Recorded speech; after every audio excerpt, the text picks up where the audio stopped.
Halo Bro Sis, jumpa lagi di Economics dalam acara PR Talks. Dan kali ini kita berdatangan tamu istimewa gitu ya. Tamu sangat istimewa dalam dunia PR gitu. Kenapa istimewa ya? Jelas ini geologis di PR gitu ya. Artinya sebuah kombinasi yang utuh gitu ya. Berbicara esensi oke, dan berbicara soal strategi komunikasi ini satu hal gitu ya. Artinya dua dunia yang mungkin berbeda, tapi ini bisa di-blend dan komunikasi itu tersampaikan secara utuh, secara komprehensif, karena ya tadi pengetahuan yang utuh dari Pak Agung pribadi. Beliau adalah Kepala Biro Komunikasi, Layanan Informasi Publik dan Kerjasama Kementerian Energi Sumber Daya Mineral. Mungkin untuk mempersingkat waktu, kita langsung saja bincang-bincang dengan beliau. Halo Pak, apa kabar Pak? Selamat Selamat sore, siang, malam. selamat sehat. Yang pasti harus salam sehat Pak. Iya, siap. Dan Sehat. sebagai informasi mungkin kita melakukan acara ini dengan prosedural pastinya protokol kesehatan. Kita sudah melakukan rapid test gitu ya, untuk memastikan semua tim yang ada di sini clean gitu ya. Karena memang sekarang lagi musimnya pandemi yang semua orang pasti khawatir was-was. Yang pasti salam sehat untuk kita semua Pak. Tuh, salam sehat juga buat semua. Mungkin langsung kita ngobrol saja Pak. Jadi sambil ngalir, Bapak kan tadi backgroundnya geologis itu Pak ya. Dan didapuk di bidang komunikasi Pak. Artinya kan ini dua lingkungan yang berbeda gitu ya. Siap. Ini kan sangat menarik Pak. Bisa diceritakan Pak, ini sebuah hal yang sangat menantang buat Bapak. Boleh cerita Pak, mungkin seperti apa Bapak nyampein jebur ke sini gitu ya. Siap. Dan challenge-nya kayak gimana Pak sebenarnya Pak? Siap. Jadi sebelum saya menjawab pertanyaannya Mas Hatta, buat semua pemirsa, dalam kondisi pandemi ini mari kita jaga kesehatan kita semua, jaga orang-orang yang tercinta, selalu ikuti protokol kesehatan. Betul. Jadi sehat semuanya buat kita semua. Menjawab tadi pertanyaannya Mas Hatta, jadi saya betul geologis dan kemudian saya dicemplungkan jadi Kepala Biro Komunikasi di Kementerian Betul. ini. Tentunya ini hal baru. Jadi saya di sini sejak 2017 ditugasi untuk menjadi Kepala Biro Komunikasi. Ini hal baru, tantangan baru yang sebelumnya saya tidak pernah terlibat dalam komunikasi, tapi untungnya mungkin bekal substansi saya cukup lumayan. Saya pernah di Badan Geologi, saya pernah di Direktorat Jenderal Mineral dan Batubara, juga pernah di Sekretariat Jenderal Kementerian Energi dan Sumber Daya Mineral sebelumnya. Inilah yang kemudian saya coba untuk combine-kan dengan tugas baru saya, bagaimana kemudian mengelola kehumasan ini. Tantangan baru tentunya, ketemu orang baru, bidang baru. Betul. Ini menjadi tantangan saya untuk kemudian bagaimana bisa memberikan pesan khususnya terkait dengan kebijakan-kebijakan di Kementerian Energi dan Sumber Daya Mineral kepada seluruh stakeholder kita. Dan saya beruntung sekali, tim kami, kehumasannya Kementerian Energi dan Sumber Daya Mineral, salah satu yang terbaik di negeri ini. Jadi banyak hal yang saya belajar dan tentunya tanpa mereka saya bukan siapa-siapa. Dan insya Allah semua program-program dan kegiatan Kementerian SDM bisa kita sampaikan semaksimal mungkin kepada seluruh stakeholder kita. Tentunya tantangannya banyak, bagaimana juga kemudian kita memanfaatkan teknologi untuk menyebarluaskan informasi terkait dengan kebijakan energi dan sumber daya mineral. Dan pada perjalanannya tetap saya masih belajar bagaimana kemudian hal baru ini, bidang komunikasi ini menjadi bagian penting untuk saya dalam proses pembelajaran dalam tugas baru ini. Oke. Berbicara energi, migas, sumber daya mineral gitu ya. Biasanya relatif susah Pak untuk membumikannya gitu. Artinya kan ini challenge buat sosok insan komunikasi ya, PR gitu ya. Bagaimana mengkomunikasikan ini ke publik, karena publik kan juga berlayer-layer tuh Pak. Dari yang mass dan spesifik misalkan investor ataupun lembaga yang lainnya. Nah, ini bagaimana Pak membumikannya Pak? Baik, sebelum nanti saya menjawab juga, mungkin saya perlu jelaskan juga bahwa kementerian ini mengelola komoditi energi. Oke. Dan selain itu juga kita juga menangani masalah kebencanaan geologi ya. Jadi mungkin Oke. nanti saya singgung juga sedikit bagaimana kita, kementerian kita juga menangani kebencanaan, bagaimana kita menangani mitigasi bencana geologi, Oke. baik gunung api maupun yang sekarang sedang banyak terjadi gerakan tanah ya. Betul. Nah, terkait dengan komoditi tadi, tentunya kita ingin menyampaikan semua program-program kementerian ini kepada seluruh stakeholder kita, sehingga pesan-pesan terkait dengan kebijakan ini bisa sampai kepada seluruh stakeholder. Tentunya tadi disampaikan bahwa stakeholder kita berlayer-layer ya Mas. Betul. Ya? Termasuk masyarakat biasa yang kemudian membutuhkan energi kita. Betul. Di samping itu juga investor yang memang huge, yang besar, juga bahkan internasional juga memerlukan informasi yang kita sebarkan.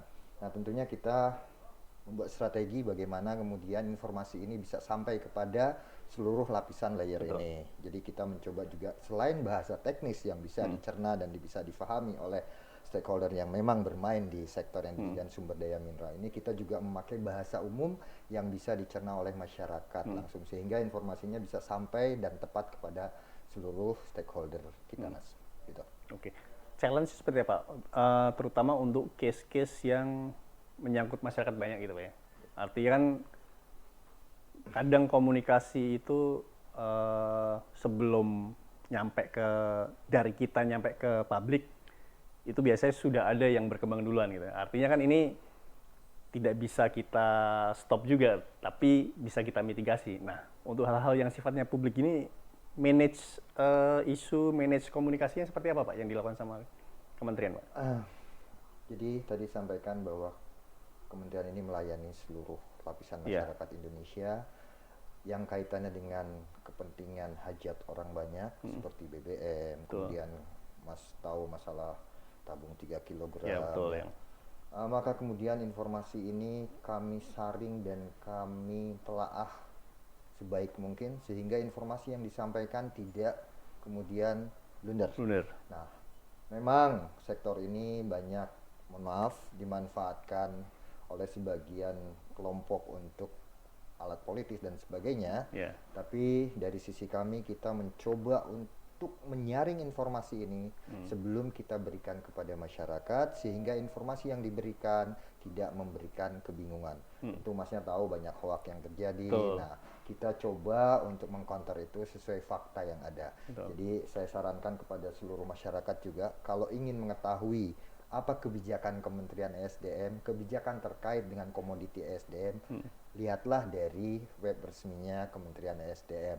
Karena kita tahu banyak hoak yang memanfaatkan kondisi-kondisi tertentu untuk kepentingan tertentu juga. Jadi sekali lagi, mohon informasi resmi dari Kementerian ESDM yang kemudian menjadi referensi terkait dengan berita atau kebijakan yang diambil oleh Kementerian Energi dan Sumber Daya Mineral. Tapi ada nggak Pak inisiatif, artinya proaktif dari kementerian untuk menginformasikan secara utuh gitu ya? Artinya mana yang memang publik harus tahu dan mana yang belum saatnya diinformasikan. Proses-proses itu kan sangat penting itu Pak, memanage gitu. Bagaimana Pak Bapak memetakan ataupun melihat situasinya gitu ya? Oh, ini saatnya kita banjiri informasi ini saatnya belum saatnya untuk menginformasikan ke publik gitu. Itu pertimbangan apa Pak yang biasa Bapak lakukan untuk mengkomunikasikan itu ke publik? Baik, jadi kami punya tim, Mas ya. Untuk berita-berita yang memang belum kita tentukan kebijakannya, kita coba untuk hold dulu bahwa ini masih dalam proses evaluasi, masih dalam proses telaah, masih dalam proses koordinasi dengan lembaga lain yang terkait. Nah, tentunya setelah proses keputusan ini kita putuskan, maka kemudian kita bisa sebarluaskan kepada seluruh stakeholder kita, sehingga kemudian tadi kembali lagi apa yang kami sampaikan ini tolong dilihatnya di webnya kami, karena pasti itu yang sudah resmi dan sudah menjadi keputusan kebijakan Kementerian Energi dan Sumber Daya Mineral. Oke. Ada nggak Pak approach yang dilakukan oleh Kementerian SDM? Kalau tadi kan disebutkan salah satunya kalau mau dapat informasi yang pasti benar ya kunjungi ke websitenya gitu ya. Tapi kan kondisi saat ini channel sangat beragam gitu Pak ya. Dan ini sebenarnya dua mata pisau ya. Bisa itu untuk mempermudah kita, bisa juga untuk menusuk kita, gitu. Menyesatkan. Menyesatkan. Ya. Nah, bagaimana Pak Kementerian SDM menggunakan tools ataupun approach yang banyak dipakai ya. Artinya misalkan kayak sosial media kan sebenarnya itu yang masif untuk saat ini Pak ya. Yes. Artinya dari Instagram, Twitter, YouTube. dan lain-lain, YouTube Ya, itu kan channel yang pasti dilihat orang tiap hari itu ya. Ya. Bagaimana Pak memanfaatkan itu sebagai tadi Pak senjata lah tanda petik ya? Yes. Kita tahu zaman sekarang ini teknologi begitu Betul. canggih, bahwa tadi medsos ini berkembang begitu banyak. Kita memanfaatkan semua channel yang ada, Instagram dan lain sebagainya yang tadi Mas Hatta sebutkan. Nah, tentunya tim kreatif kamilah yang kemudian memanfaatkan channel-channel ini, sehingga kemudian bagaimana kita menginformasikan kebijakan kementerian dan program-program juga Kementerian Energi dan Sumber Daya Mineral. Tentunya kita juga melihat segmen teman-teman yang melihat Kementerian SDM ya. Mungkin untuk anak mudanya mereka melihat YouTube dan lain sebagainya. Jadi kita memanfaatkan seluruh channel-channel medsos sehingga kemudian informasi ini bisa menyampaikan informasi kepada masing-masing layer. Oke. Jadi baik masyarakat biasa, kemudian juga kita menyasar teman-teman milenial. Oke. Kita bahkan punya namanya temu anak-anak muda gitu. Setiap saat, tiap tahun kita lakukan itu, sehingga kemudian informasi juga terkait kebijakan energi dan sumber daya mineral ini bisa sampai ke anak-anak muda yang kita harapkan menjadi penerus untuk pengelolaan atau pemanfaatan energi di kemudian hari. Mudah nggak Pak?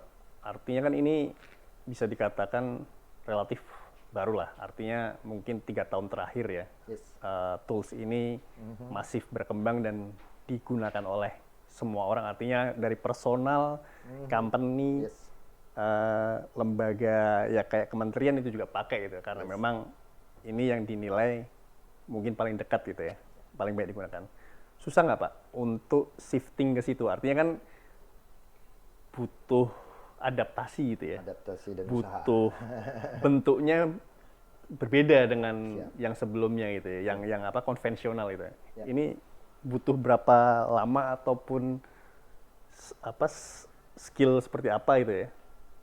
Jadi kembali lagi Mas, saya beruntung punya tim komunikasi yang kuat di sini. Jadi kita selalu mengikuti perkembangan teknologi dan memanfaatkan teknologi tersebut untuk menyebarluaskan informasi terkait dengan kebijakan dan program Kementerian Energi dan Sumber Daya Mineral.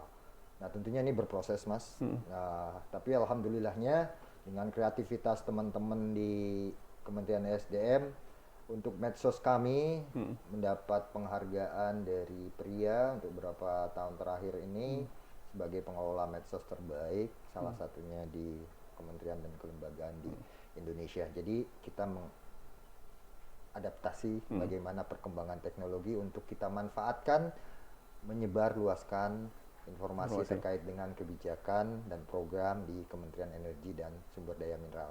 Apalagi masa pandemi ini tentunya makin banyak masyarakat yang menggunakan teknologi untuk kepentingan ini. Jadi kita sih lihat sisi baiknya dengan pandemi ini makin banyak orang menggunakan teknologi ya, khususnya untuk medsos ini ya, kita manfaatkan juga untuk menyebarluaskan informasi ini. Makin banyak orang yang melihat medsosnya. Iya. Dan sangat cepat ya speednya, artinya saat itu juga respon juga saat itu juga ini challenge juga kan buat tim kan. Jadi tantangan juga sebetulnya Mas, karena saat ini kan waktunya kan berita itu kapan aja ya, dan itu pasti saat itu terjadi, saat itu bisa menyebar luas gitu. Nah, ini tantangan kita bagaimana kita kemudian menyikapi berita-berita yang beredar begitu cepat dan on time itu. Gitu. Viral satu hal ya, artinya kalau memang kontennya itu positif ataupun membangun itu untung buat kita gitu ya. Tapi kan ada juga yang tadi ya hoax ataupun informasi-informasi yang sebenarnya harus dipertimbangkan ya, artinya perlu pada saat itu atau butuh waktu untuk mengcounter. Nah, itu bagaimana Pak Kementerian merespons itu terkait dengan hoax atau berita yang memang miring ya? Iya. Tentunya kita menyikapi ini secepat mungkin ya Mas ya. Sebagai contoh mungkin kemarin kita mendengar berita bahwa subsidi untuk gas Melon. 3 kg melon yang kita sebut melon itu akan dihilangkan. Yeah. Nah, tapi kan pada kenyataannya bahwa subsidi ini tetap ada ya. Betul. Yang kemudian diarahkan kemarin ada kajian bahwa ini inginnya tepat sasaran, tetapi tidak dihilangkan. Nah, mungkin untuk berita-berita ini kita langsung counter karena kita sudah punya jawabannya. Kemudian kita mengeluarkan rilis atau kemudian counter itu di webnya kami sehingga kemudian informasi ini bisa kita luruskan kembali. Bahkan kita punya channel-channel yang khusus memang untuk memberikan jawaban terhadap pertanyaan-pertanyaan yang langsung di medsos-medsos tersebut. Nah, bahkan kemudian kita juga membuat call center 136 sehingga masyarakat yang ingin langsung bertanya, khususnya tadi untuk itu online, Pak? Online di call center 136. Jadi masyarakat bisa langsung tanya ke call center jam kami. berapa, Pak? Dari pagi sampai jam sore jam 5. Office hour. Ya, office hour aja.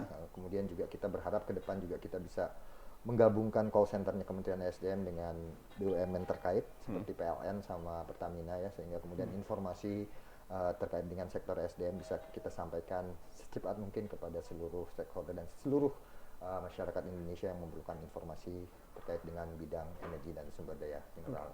Kenapa itu Pak? Kok ada ide untuk mengintegrasikan lah ya? Artinya Kementerian SDM juga menampung informasi komunikasi dari publik soal misalkan Pertamina, PLN dan lain-lain yang menyangkut energi.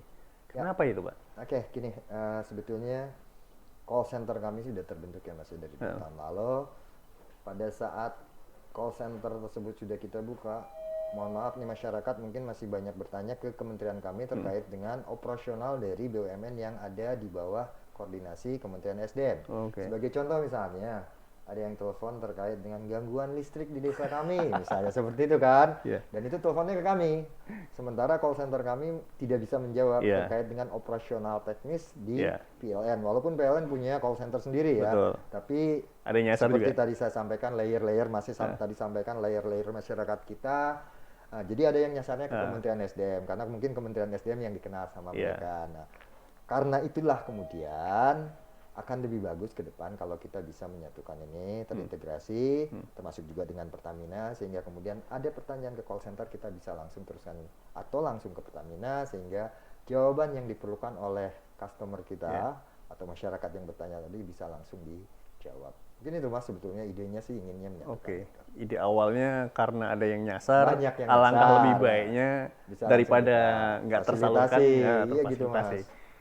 Oke, luar biasa. Harapan kita dan tentunya kita memberikan pelayanan yang terbaik kan. Soal ini Pak, komunikasi stakeholder kan banyak nih Pak ya, termasuk dengan Senayan gitu ya. Pak, ini kan biasanya rame lah kalau urusan dengan Senayan. Gampang-gampang susah mungkin ya untuk membangun komunikasi, artinya komunikasi itu biar tersampaikan ke publik dengan utuh gitu Pak ya. Karena biasanya kan kalau sambungannya sama politik agak-agak ngeri-ngeri sedap gitu ya. Bagaimana Pak memanage komunikasi ya di ranah itu ya yang dilakukan oleh kementerian Pak? Terkait dengan DPR tadi ya. Mungkin yang pertama perlu saya sampaikan, saya pikir semua komponen di negara ini dan termasuk lembaga-lembaga negara menginginkan yang terbaik buat negeri ini, memberikan kesejahteraan buat masyarakat Indonesia. Tujuannya sama semua. Kalau misalnya ada perbedaan itu karena masing-masing punya kepentingan dan kepentingannya adalah memberikan kebaikan buat masyarakat Indonesia. Nah, tentunya komunikasi dengan DPR juga kita lakukan. Pimpinan kami selalu melakukan komunikasi. Bahkan di rapat resmi juga dibicarakan hal-hal khususnya terkait dengan masyarakat banyak. Nah, komunikasi ini kita jalin bareng-bareng sehingga kemudian kita bisa menyatukan visi, misi bagaimana memberikan kesejahteraan hasilnya kesejahteraan buat masyarakat Indonesia. Saya pikir kita semua sama tujuannya memberikan kemakmuran dan kesejahteraan bagi masyarakat. Komunikasi kita bangun selalu. Tapi relatif sustain Pak yang dibangun Pak. Artinya tidak hanya pada case-case tertentu gitu ya. Artinya reguler juga terus dilakukan itu selalu Pak. Selalu kita lakukan komunikasi, biar bahkan nggak mismatch gitu ya? ya bahkan sebagian dari tenaga ahli teman-teman DPR sering menanyakan bagaimana untuk kebijakan ini di sektor mana. Seperti kita ketahui kita punya sektor ketenaga listrikan, mineral dan batu bara, kemudian oil and gas, dan bahkan yang baru energi baru terbarukan. Bahkan staf ahli dari DPR juga sering komunikasi dengan kita memberikan informasi selengkapnya sehingga teman-teman staf ahli ini juga bisa menanyakan kepada teman-teman yang memang kompeten dalam hal itu. Kami di sini di komunikasi memberikan informasi sehingga semua mendapatkan informasi dari yang kompeten. Oke. Menyambung soal beberapa kan di kementerian Pak ya, di Kementerian SDM kan ada beberapa direktorat gitu ya. Yep. Artinya mungkin antara direktorat satu dengan yang lainnya memiliki isu yang berbeda-beda gitu ya. Yep. Artinya kan di sini departemen ataupun divisi komunikasi memiliki peran yang kunci untuk mensinergikan atau menselaraskan isu masing-masing ini, Pak. Nah, ini biasanya gimana, Pak? Kebijakan yang dibangun pada masing-masing direktorat ini terkait dengan urusan komunikasi ke publik, ke investor, dan ke sesama kementerian gitu. Oke. Jadi di kami, Pak, di Kementerian Mas Hatta kita punya fungsional kehumasan di masing-masing unit, dan Direktorat Jenderal juga masing-masing punya kehumasan, bahkan kita punya paguyubannya untuk kehumasan. Terkait tadi yang ditanyakan sama Mas, bagaimana kita melakukan koordinasi dengan Direktorat Jenderal?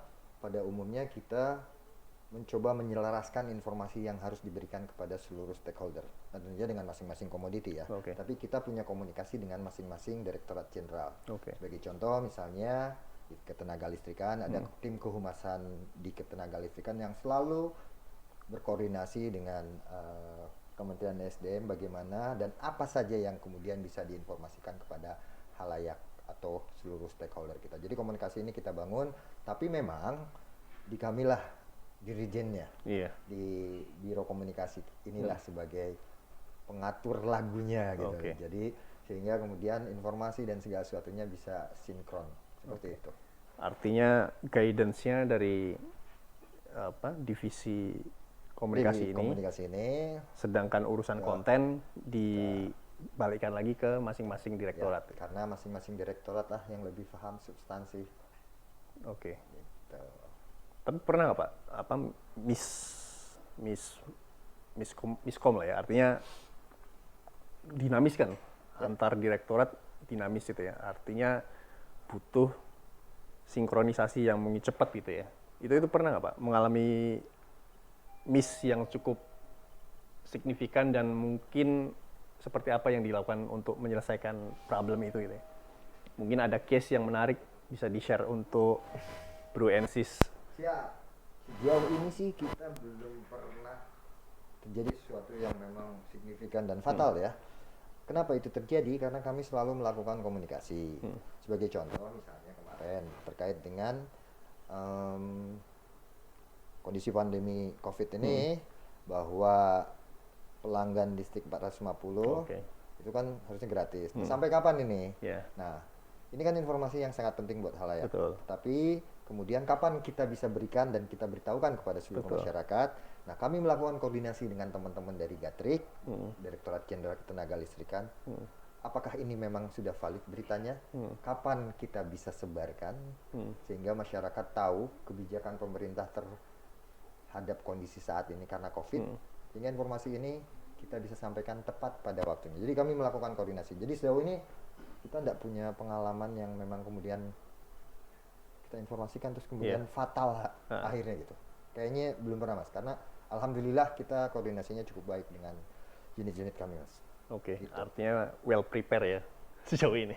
More or less lumayan. Tanpa well prepare sangat ngeri lah ya. Artinya kan ini menyangkut informasi ke publik dan harus tanda petik valid dan ada proses yang benar-benar strict lah ya. Terus soal ini Pak, biasanya kan kementerian ataupun lembaga publik memang dituntut untuk selalu terbuka gitu ya. Tapi kan ada juga rule-nya ataupun tahap-tahapan untuk terbuka dan tidaknya itu.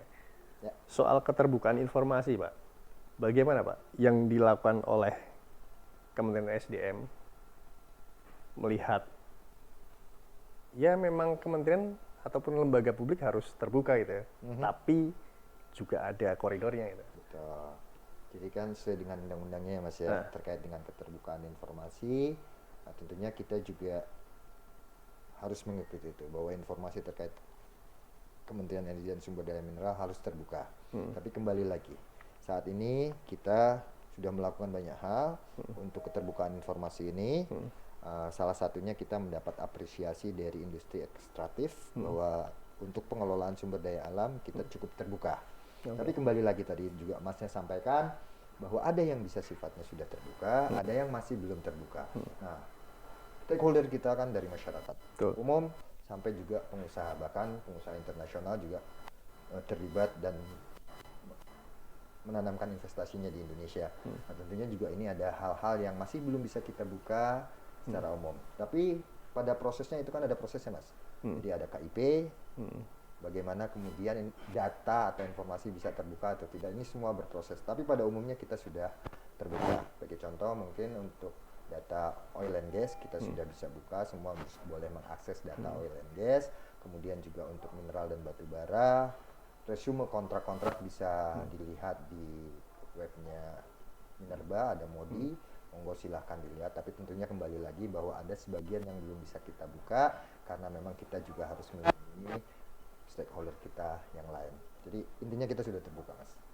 Artinya siapapun publik sebenarnya bisa mengakses itu secara terbuka gitu ya, sepanjang memang itu informasi untuk publik gitu ya. Betul. Tapi ada informasi juga yang Masih belum terbuka. saatnya untuk dibuka. Mungkin ya itu harus menjadi pertimbangan publik juga untuk memahami bahwa konteksnya ada gitu ya. Dan itu ada mekanismenya Mas. Kalau misalnya satu data belum terbuka dan ingin terbuka, itu kan bisa sama sidang KIP juga bisa kita berproses sidang ya. Sehingga kemudian kalau memang diputuskan itu bisa harus terbuka, kita juga terbuka. Nah, tentunya KIP juga punya standar dan prosedurnya sendiri. Untuk tahun 2020 Pak, mungkin bisa di-share nggak Pak? Apa Pak isu yang paling banyak dihadapi oleh divisi komunikasi itu? Isu-isu apa Pak? Kalau 2019 Freeport mungkin ya. Freeport ya yang rame ya. Rame banget. Banjir itu. Kalau mungkin bukan rame, gaduh sekali. Ini kan challenge. Sangat gaduh. Challenge itu ya. Artinya mungkin bisa jadi sepanjang hari itu banjir informasinya itu aja gitu ya. Jadi untuk 2020 kan mungkin dari Januari ya kita sudah mengalami COVID ya. Sehingga kemudian memang aktivitas di sektor Kementerian Energi dan Sumber Daya Mineral ini agak menurun, termasuk investasi. Kemudian juga salah satunya mungkin sebagai contoh, kita inginnya sebetulnya melelang wilayah kerja untuk oil and gas.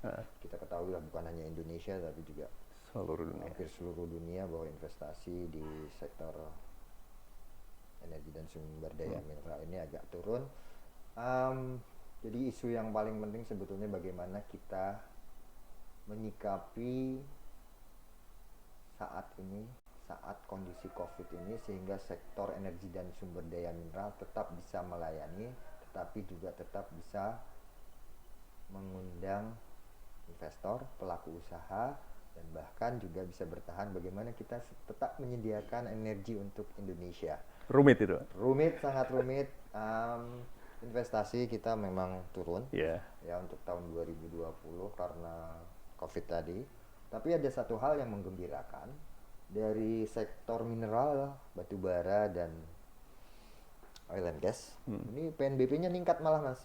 Tahun 2020. 2020 melebihi target, 100% lebih targetnya gitu. Jadi alhamdulillah saat kondisi COVID ini sektor SDM masih bisa memberikan kontribusi terhadap negara dari sisi PNBP-nya Mas, karena melebihi target gitu. Jadi kita berharap nanti komoditi tetap bagus dan harganya makin naik sehingga negara bisa mendapatkan manfaat dari ini. Dan ujung-ujungnya mensejahterakan rakyat juga dong. Dan kita rakyat kan. Iya betul. Juga. Ujung-ujungnya untuk kesejahteraan rakyat itu catatan yang paling penting. Paling penting adalah ujungnya masyarakat. Iya. Yang diuntungkan lagi-lagi ya harus masyarakat, harus publik gitu ya. Yes, masyarakat Indonesia. Tapi untuk tahun 2021 Pak, di awal tahun ini kan sebenarnya udah diramaikan beberapa isu gitu Pak ya. Ini boleh ini nggak Pak, diceritakan? Artinya kan sepanjang Bapak di ke-PR-an ini pasti pernah mengalami hal-hal yang sangat membuat Bapak artinya memutar otak lah ya.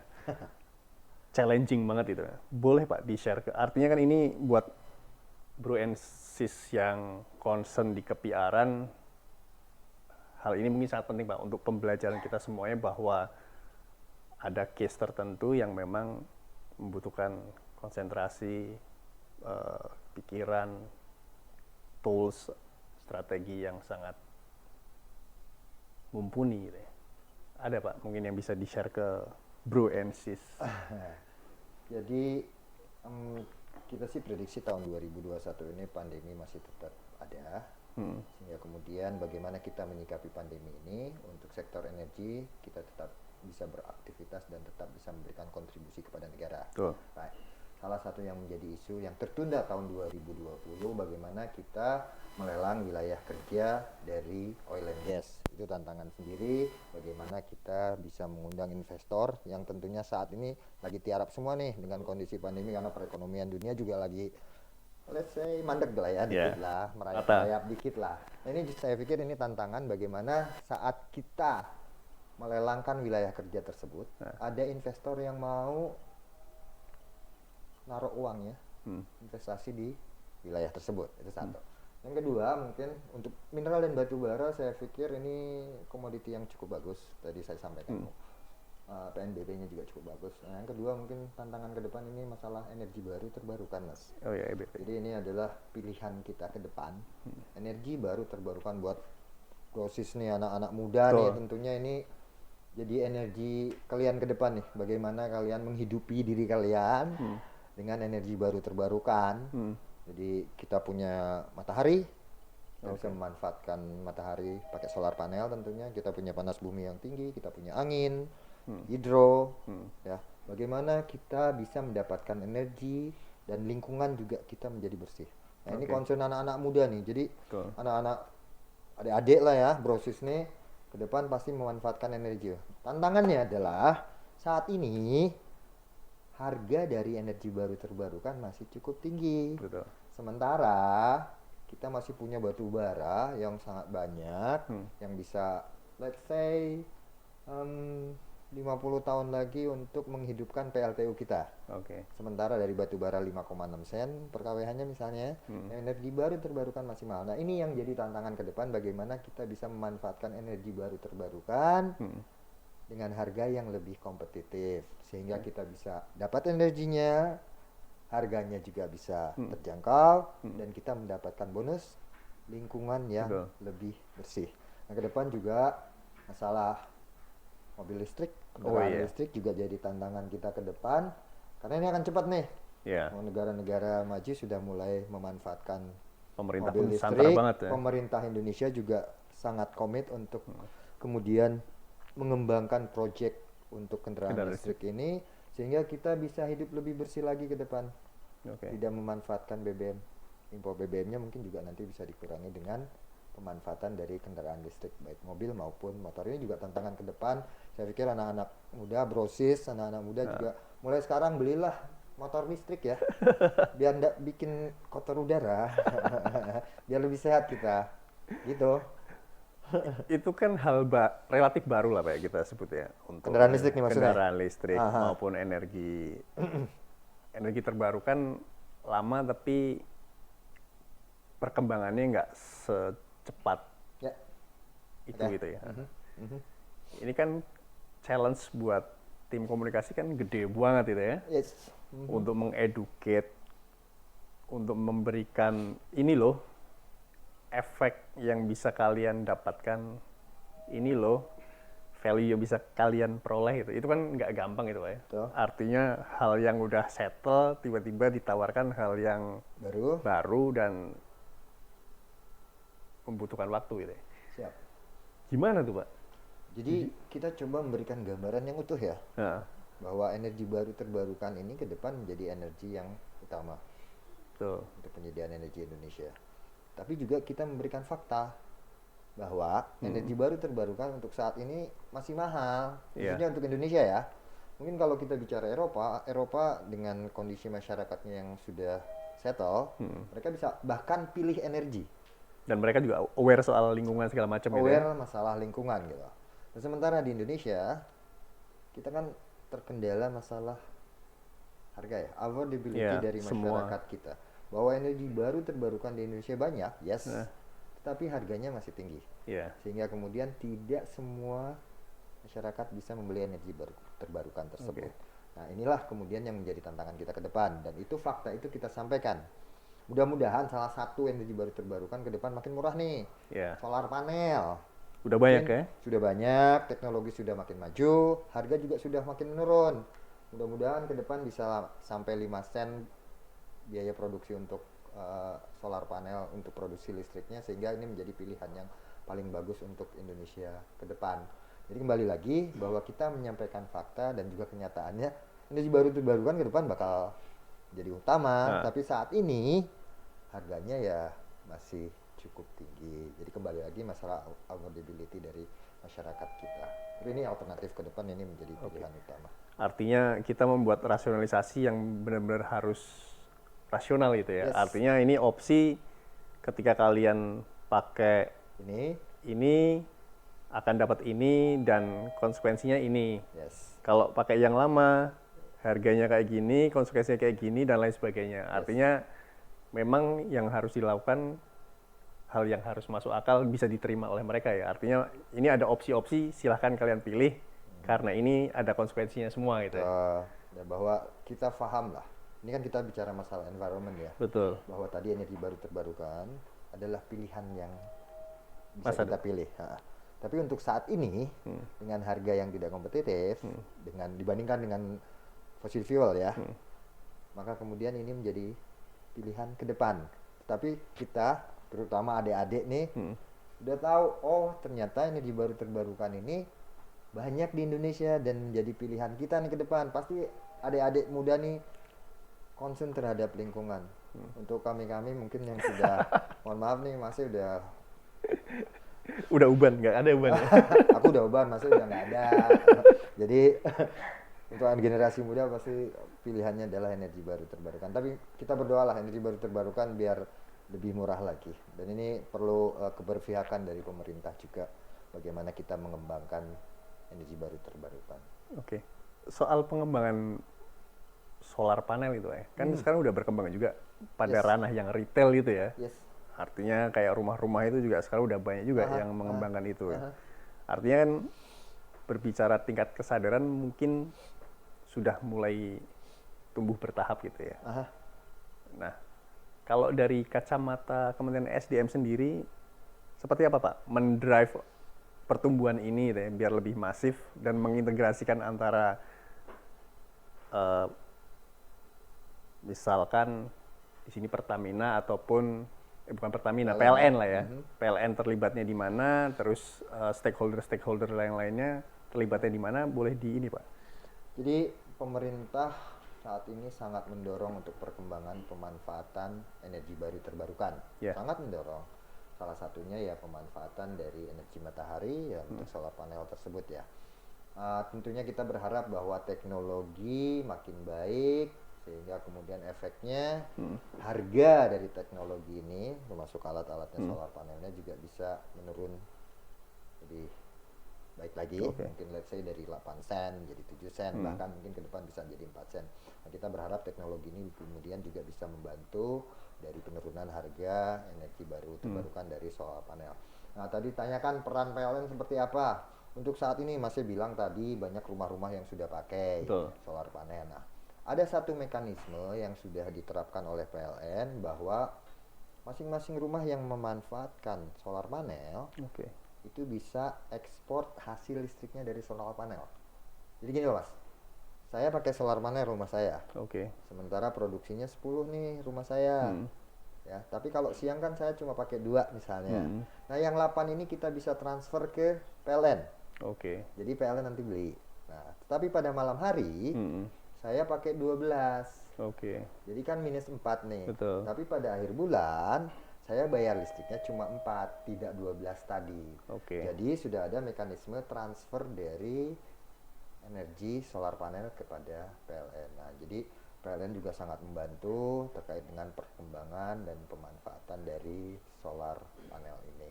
Jadi kita berharap juga selain rumah-rumah, gedung-gedung pemerintah juga ke depan pakai solar panel. Dan ini manfaatnya jauh. Mungkin sebagai contoh, kementerian ini bisa turun pembayaran listriknya sampai 40%-an dengan memanfaatkan solar panel ini. Nah, adik-adik nih brosis nih yang sudah punya rumah atau baru membangun rumah tangga, segera cari informasi untuk memanfaatkan energi baru terbarukan. Ini saya pikir salah satu alternatif terbaik. Brosis dapat energi, lingkungan juga menjadi makin lebih bersih buat anak cucu kita ya. Hidup lebih sehat, energi bersih, green energy. Luar biasa sebenarnya, berbicara infrastruktur pun sebenarnya kan udah siap ya. Artinya dari kayak tadi disebut PLN pun sebenarnya udah menyiapkan itu gitu ya, sedemikian rupa untuk memanage listrik dari sumber solar itu gitu ya. Artinya kan sebenarnya tinggal masifikasinya aja, tinggal memeratakannya saja gitu ya. Ini kan memang hal yang menarik sebenarnya di Indonesia, seperti tadi di-mention bahwa isunya di Indonesia itu kan nggak jauh-jauh dari harga gitu ya, pricing itu sangat-sangat challenging. Lalu soal ini Pak, tadi kita ngomong soal keterbukaan informasi. Balik lagi Pak, sorry, kita balik lagi ke situ. Tapi nanti ada teman-teman diedit sih. Soal kementerian itu kan relatif, Kementerian SDM lah ya, pernah mengalami mungkin hal yang cukup challenging. Soal misalkan ada case korupsi gitu ya. Nah ini kan nggak mudah Pak ya untuk menerangkan ataupun membuat komunikasi ini ke semua stakeholder ya, ke masyarakat iya, ke KPK iya, ke politisi iya. Pokoknya intinya harus menjelaskan ke semuanya gitu. Ini kan nggak mudah Pak. Kayak gimana Pak itu Pak? Pengalaman pada saat itu mungkin bisa di-share challenging-nya itu seperti apa bagi sosok orang yang memegang penting di komunikasi gitu. Itu kan mungkin pressure-nya luar biasa Pak ya. Day to day. Nah, gini Mas, menjawab pertanyaan Mas, sektor energi dan sumber daya mineral ini mungkin sektor yang investasinya sangat besar ya. Besar sekali pasti. Karena investasi yang sangat besar ini tentunya banyak hal-hal yang kemudian menjadi sangat sensitif dan kemudian sangat menggoda. Betul. Ya. Uang raksasa. Sangat besar Mas. Jadi Kementerian Energi dan Sumber Daya Mineral tentunya dengan pengalaman sebelumnya kita mencoba membenahi sistem tata kelola kita, bagaimana kita melayani seluruh stakeholder kita, khususnya yang memberikan pelayanan terkait dengan perizinan. Jadi sudah banyak kita mencoba memangkas perizinan-perizinan kita, kemudian juga kita membangun sistem sehingga kemudian para pemohon izin tidak harus datang ke kantor, sehingga tidak ada ketemu face to face, kontak langsung, sehingga monggo silahkan menggunakan online saja. Tracking tracingnya jelas. Terus kemudian dari situ sih kita berharap bahwa pengurangan risiko godaan buat bisnisnya sudah makin banyak berkurang.